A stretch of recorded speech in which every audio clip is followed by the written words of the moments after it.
Hi friends आमी Soma सोमास cooking चैनेले आपनादेर सबाइके स्वागत।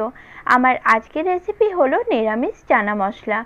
बाड़ीते खूब सहजेई ओ कम मशला दिए निरामिष चाना मशला आमी किभाबे रान्ना करे थाकी तारই रेसिपि आज आमी आपनादेर संगे शेयर करब। चलुन ताहले एखोनी रेसिपिटी देखे निन। भिडियोटी भालो लागले लाइक ओ शेयर करार अनुरोध रइलो। निरामिष चाना मशला रान्ना करार जोन्नो प्रथमे आमी 300 ग्राम काबली छोलाके सारा रात्रि भिजिए रेखेछिलाम। तारपर छोलाटा आमी भालो करे धुए निয়েছি। एरपर छोलाटा आमी प्रेसार कुकारेर मধ্যে দিয়ে দিচ্ছি আর দিয়ে দিচ্ছি পরিমাণ মতো জল। জলটা এমন ভাবে দিতে হবে যাতে ছোলাটা জলের মধ্যে ভালোভাবে ডুবে থাকে। এখন এর মধ্যে দিলাম একটা গোটা তেজপাতা আর ছোট্ট দু টুকরো দারুচিনি আর দিয়ে দিচ্ছি 1 চামচ মতো নুন। सबकिछु भालोभाबे मिशिए प्रेसार कुकारेर मुखटा बंद करे आमी गैस अन करे प्रेसार कुकारटा आमी बसिए दिएछि। एरपर गैसेर फ्लेम मिडियामे रेखे 3टे सीटी दिए छोलाटा खूब भालो करे सेদ্ধ करे नेब। छोला आमी भालोभाबे सेদ্ধ करे निয়েছি। छोलाटा एकदम गोटा रयेছে किन्तु भेतर थेके देखुन खूब सुंदरभाबे सेদ্ধ हयेছে। এইভাবেই ছোলাটা ভালো করে সেদ্ধ করে নিতে হবে। এখন ছোলাটা এক সাইডে রেখে রান্নার একটা মশলা বানিয়ে নেব। তার জন্য নিয়েছি 1 টেবিল চামচ পোস্ত, 10টা নিয়েছি কাজু বাদাম, দুটো মিডিয়াম সাইজের টমেটো আমি কুচি করে রেখেছি, 1 ইঞ্চি নিয়েছি আদা কুচি আর দুটো নিয়েছি কাঁচা লঙ্কা। ঝালটা অবশ্যই আপনারা স্বাদ বুঝে ব্যবহার করবেন। এখন কাজু বাদাম, পোস্ত, লঙ্কা ও আদা কুচিটা দিয়ে এই শুকনো উপকরণগুলোর একটা পেস্ট আমি বানিয়ে নিয়েছি। এখন এর মধ্যে কেটে রাখা টমেটো কুচিটা দিয়ে দিচ্ছি আর অল্প পরিমাণ একটু জল দিয়ে এই সমস্ত কিছুর একটা স্মুথ পেস্ট আমি বানিয়ে নেব।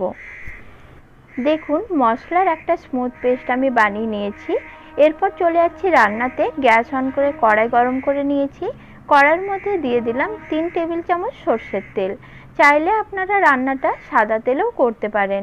তেল গরম হয়ে গেলে দিয়ে দিচ্ছি 2 টুকরো দারুচিনি, দুটো ছোট এলাচ, দুটো লং ও হাফ চামচ গোটা জিরা। গোটা মশলাগুলো ভাজা হয়ে গেলে আগের থেকে যে মশলার পেস্ট আমি তৈরি করে রেখেছিলাম সেটা দিয়ে দিলাম আর মিক্সারের জারটা ধুয়ে অল্প একটু জলও আমি এখানে অ্যাড করে দিলাম। এখন মশলাগুলো আমি ভালো করে কষিয়ে নেব।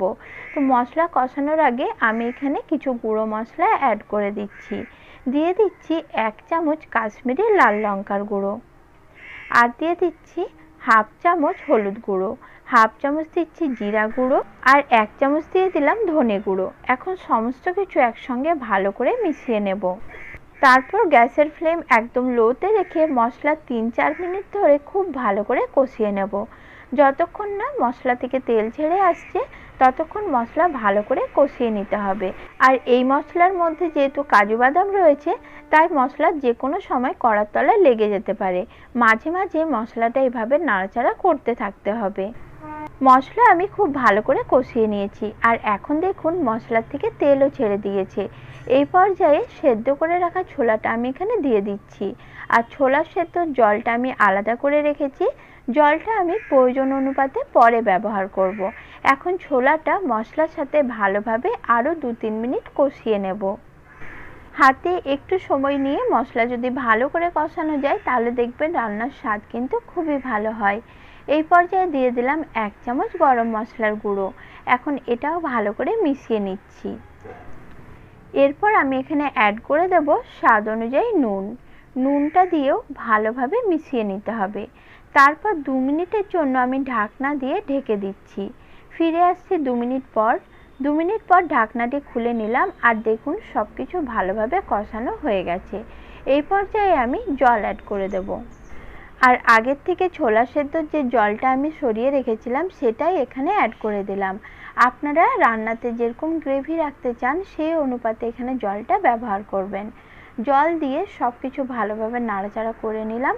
এখন ঢাকনা দিয়ে ঢেকে 10 মিনিটের জন্য রান্নাটা আমি হতে দেব। গ্যাসের ফ্লেম মিডিয়াম লোতে রেখে 10 মিনিট রান্নাটা আমি করে নিয়েছি। এখন সব কিছু ভালোভাবে নাড়াচাড়া করে নিচ্ছি। এই পর্যায়ে গ্যাস আমি অফ করে দেব। আর রেসিপিটি আপনাদের কেমন লেগেছে আমাকে অবশ্যই জানাবেন। নমস্কার বন্ধুরা।